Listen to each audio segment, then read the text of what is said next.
Because when someone is comfortable being alone, they become impossible to control. They don't chase attention. They don't beg for approval.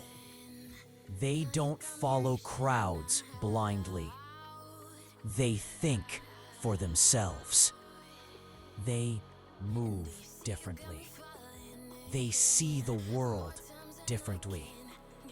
This is how isolation builds monsters. Not weak ones, not broken ones, but focused ones. People who've stared into silence long enough to stop fearing it. People who've been ignored long enough to stop needing applause. People who've been alone long enough to become self-sufficient. You may feel invisible right now, but invisibility is a gift. It gives you time to build, to sharpen, to prepare. While others are busy performing, you're becoming. And one day, when you step back into the world, they won't recognize you. Because loneliness didn't destroy you. It forged you. Loneliness is misunderstood. The world tells you that being alone is weakness. That if you don't have people around you, if you don't fit in, if you don't talk much, something must be wrong with you. But what the world never explains is this. Some of the strongest minds were built in silence. There's a kind of loneliness that breaks people. And there is a kind of loneliness that creates monsters. Not the scary kind, but the unstoppable kind. The kind that doesn't beg for validation. The kind that doesn't wait for permission. The kind that grows powerful in the dark. If you are a teenager who feels alone right now, not just physically, but emotionally, this message is for you.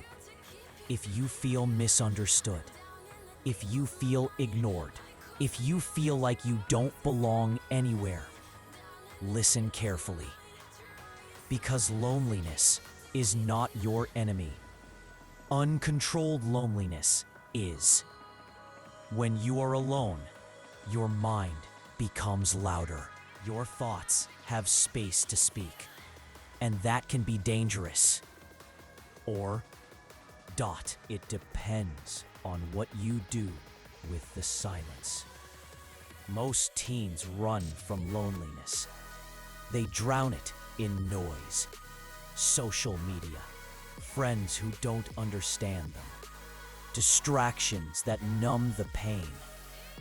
But the ones who don't run, the ones who sit with the silence, they discover something terrifying and powerful: themselves.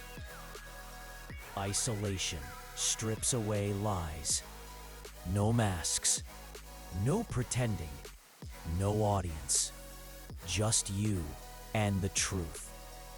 And the truth hurts. It forces you to see your weaknesses, your fears, your insecurities, your anger, your jealousy, your doubts. But it also shows you something else: your potential. This is where monsters are built. Not in comfort, not in popularity, not in validation, but in long nights, in quiet rooms, in moments where nobody checks on you, in moments where you realize, if I don't save myself, no one will. Lonely teens don't become strong by accident. They become strong because pain teaches discipline, because rejection teaches focus. Because when you are alone, you learn how your mind works. You notice your habits. You see how easily distractions control you. You realize how weak motivation is and how powerful discipline must become. Isolation forces growth. It asks you hard questions. Why am I afraid to start? Why do I compare myself to others? Why do I need approval to feel worthy?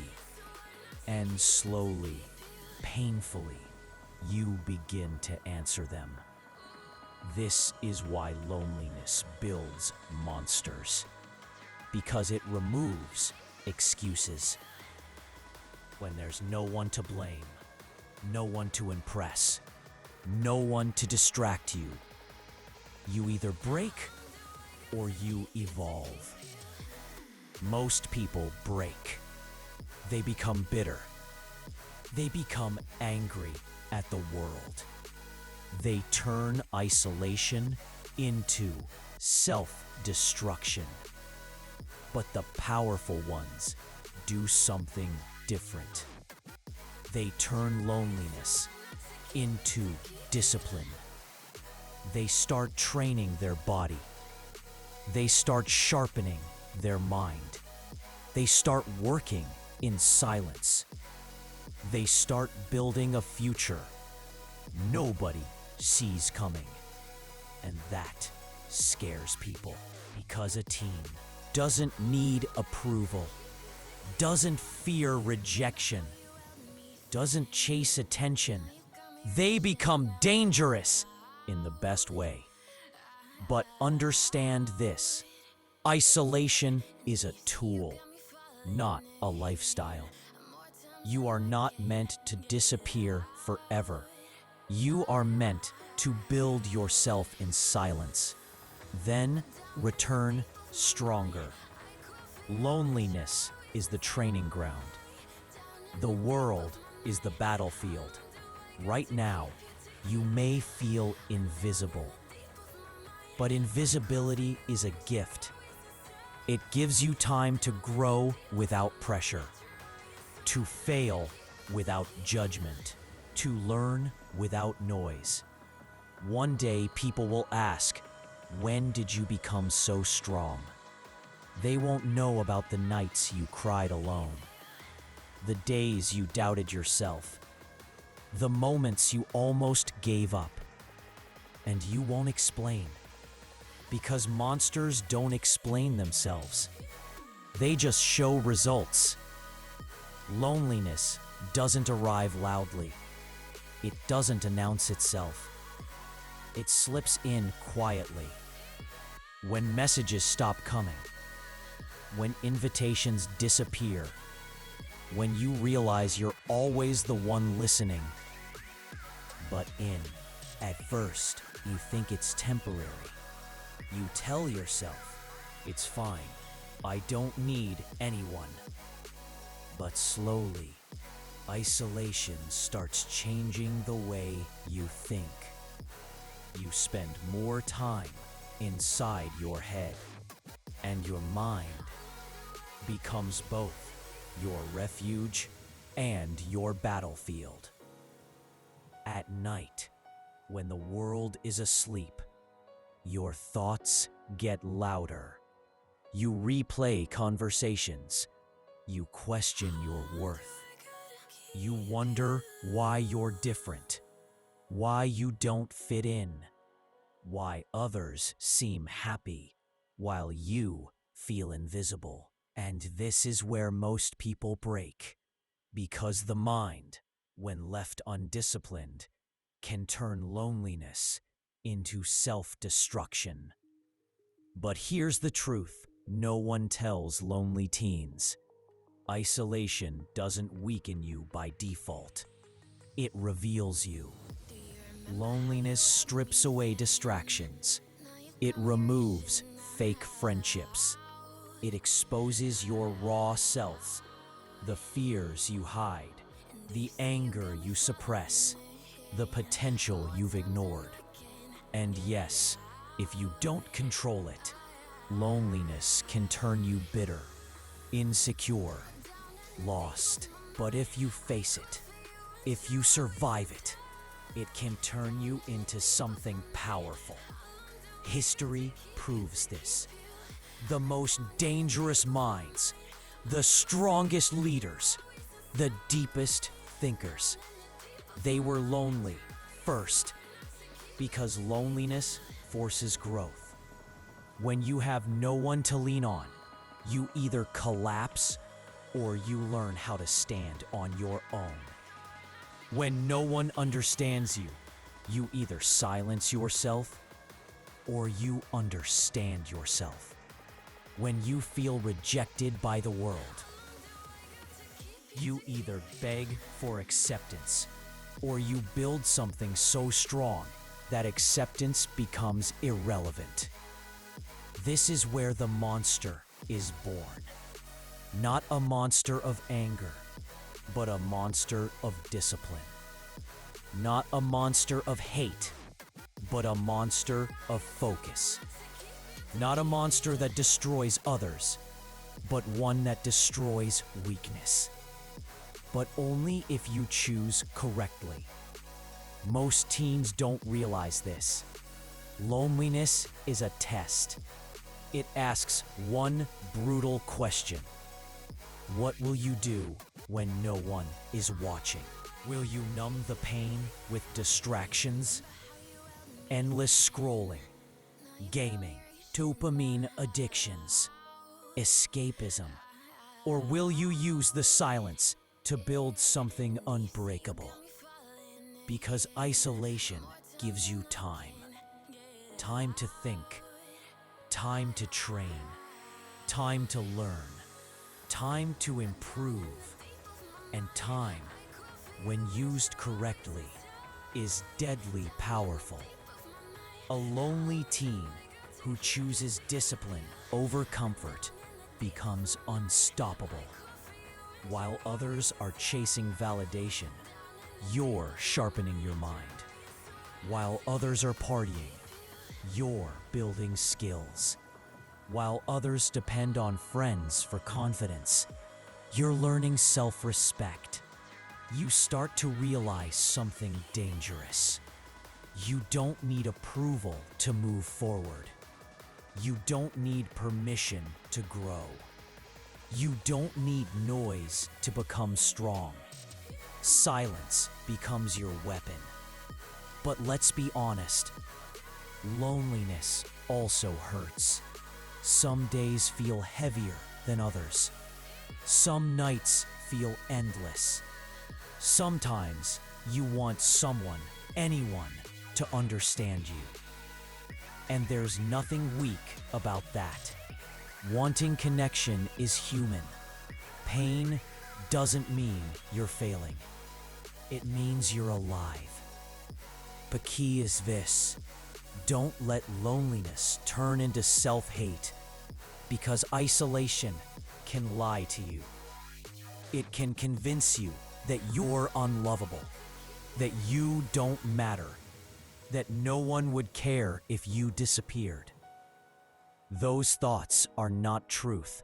They are symptoms. You are not lonely because you are worthless. You are lonely because you are different.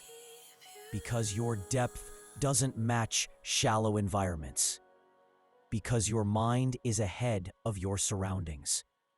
And one day, maybe not today, maybe not tomorrow, you'll find people who understand your silence. But until then, you must become your own foundation. This is where the comeback begins. Not loudly, not publicly, but internally. You wake up earlier. You train your body.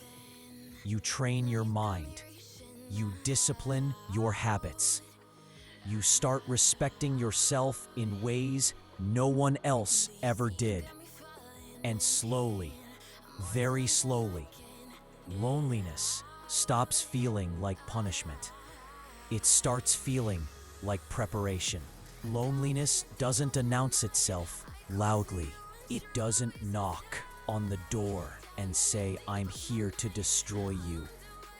It comes quietly, slowly, disguised as silence, disguised as being fine, disguised as staying in your room a little longer than usual. At first, loneliness feels harmless. You tell yourself, "I just like being alone." But over time, something begins to change inside you. Your thoughts get heavier. Your mind gets louder. And the silence stops being peaceful. When you're alone for too long, you start talking to yourself. And if you don't control that conversation, your mind will turn against you. You begin to replay moments, mistakes, embarrassments, failures, things people said, things people didn't say. And slowly, that voice inside your head becomes cruel. It starts telling you, you're not enough. No one really cares. You're forgettable. You're weak. You don't belong. And because no one else is there to interrupt it, you start believing it. This is the dangerous part of not the loneliness itself, but the stories your mind creates when you're alone too long. You stop reaching out. You stop expressing yourself. You stop trusting people. You build walls instead of connections. And one day, you look in the mirror and realize you're still breathing, but you don't feel alive. This is where many teens break, and this is also where some teens are reborn. Because loneliness doesn't only destroy, loneliness also reveals. When you're alone, there's nowhere to hide. No distractions, no fake smiles, no masks. You are forced to face yourself. And that moment, that uncomfortable, painful confrontation is where monsters are born. But not the kind you think. Not violent monsters. Not evil monsters. I'm talking about monsters of strength. Monsters of discipline. Monsters of resilience. Monsters who survive what others collapse under. Because when you are alone, you learn something powerful. You learn how strong you learn how to sit with pain without running from it. You learn how to exist without validation. You learn how to keep going when no one is cheering for you. Most people can't do that. Most people need noise to feel alive. They need attention. They need approval. They need constant distraction. But you've learned how to sit in silence. And silence teaches lessons no crowd ever could. It teaches you patience. It teaches you self-control. It teaches you self-awareness. You start noticing your habits, your weaknesses, your triggers, your fears. You begin to understand yourself at a level most people never reach. And yes, it hurts. Yes, it feels unfair. Yes, it feels lonely. But something is forming inside you. A backbone, a calmness, a quiet strength. You're no longer dependent on others for your identity. You're no longer desperate to fit in. You're no longer afraid of being alone. And that's dangerous, in the best way possible.